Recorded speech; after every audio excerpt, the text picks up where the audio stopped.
Hey folks, this is Matt Rainwater, and today we're going to be reading Trailer Park Warlock episode 56. Yes? Yes, 56. So easy to lose count. Picking up from where we last left off, Darla and Revenstone are facing off against each other, and Darla has learned a lot now about what's been going on, where they are, in time and space. Uh, and we're going to pick up from there. So, from this explosive beginning, boom. Holy smokes, what's that all about? Considering our apparent location in time and space, I imagine that could be a quarrel with the hunters. Lads, I must have struck my unholy revenge 100 times over on every single rotten person who's crossed me since we started this. Except the hunters. So if you'll excuse me... What? Henry, you're not...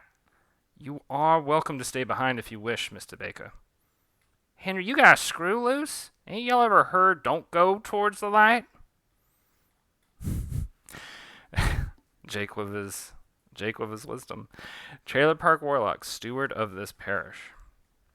So this episode's going to be pretty action heavy, by the way. And so we cut to Darla having transformed into her bull form here. And Revenstone has transformed into her lowest will. Thoom. Daywalker, you are fated to end. Thunk.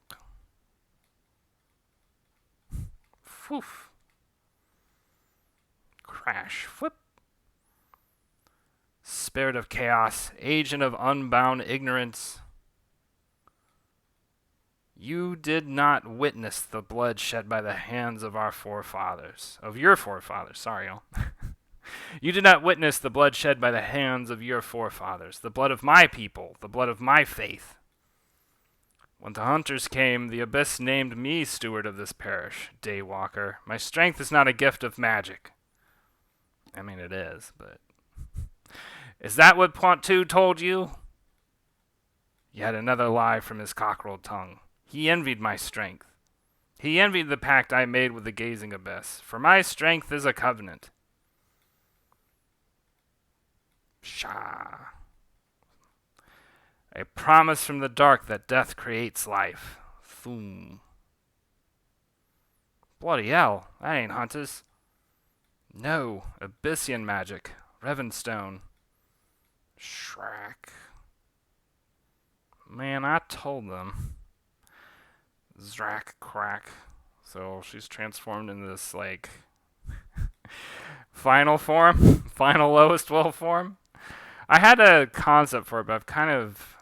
I mean, basically she's transformed into her conception of the gazing abyss. Were you the one to corrupt Pontu? Did you bring him the will of abandon? It hardly matters. To bear the will is a crime unwarranted. Clump, clump, clump.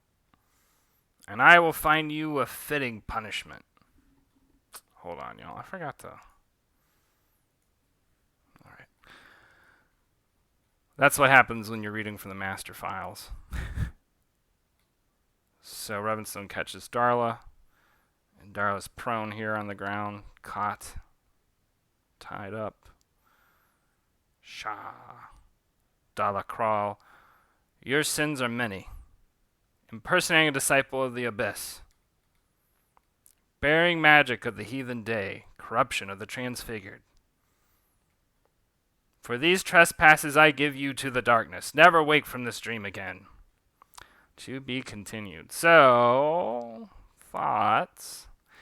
Yeah, I didn't have too much commentary in the middle of reading this. It's kind of it's a pretty straightforward episode, right? A lot of action, like I said. This was one where I was just like ready to let loose and do a lot of really crazy stuff. And I had this scene here, this kind of humorous scene, right, where like Darla overtakes Revenstone and is just stuck to sort of basically to show sort of how Darla is not as adept as Revenstone, because Revenstone's had I mean, at least a good century of experience, right? Over Darla. Something I really do enjoy about this episode is all the energy that goes into it. There's a lot of panels that I enjoyed drawing.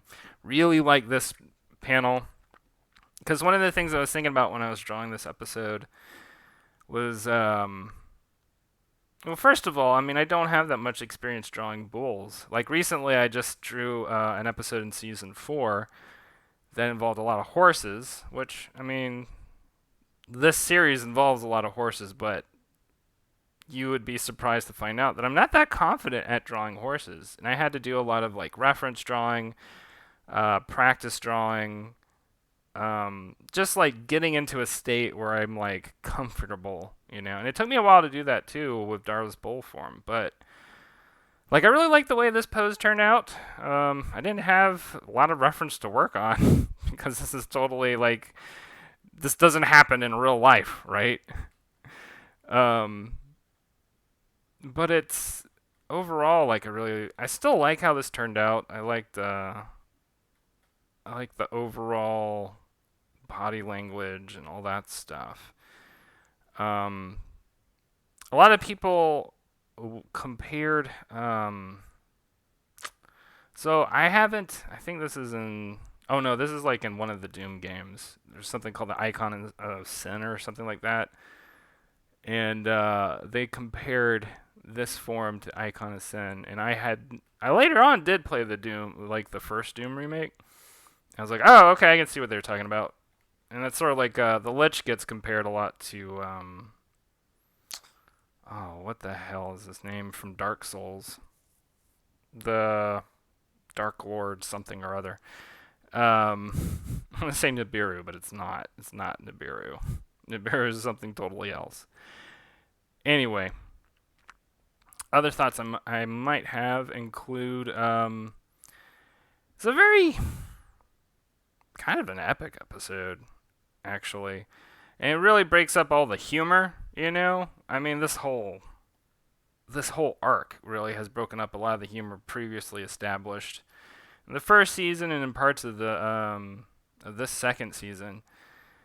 But I felt like for me, this is sort of what they call in a story an emotional climax. It's like the point of highest tension, at which point you resolve everything. And for me, when we look at sort of like historically with these characters, who is the person that's caused the most problems, the center of it is really the conflict between Pontu and Revenstone. And Revenstone is, I mean, one of the antagonists. Pontu is kind of the other antagonist, but it's sort of like a chain or hierarchy of antagonists. And one changes a lot quicker than the other, right? And that's ultimately, as we'll find out later on, part of this story is about, I guess, redemption on a certain level, but change or transformation, going through, you know, the ugliness of your worst choices, coming to face them, and then moving on from that. And we'll get into that a little bit later.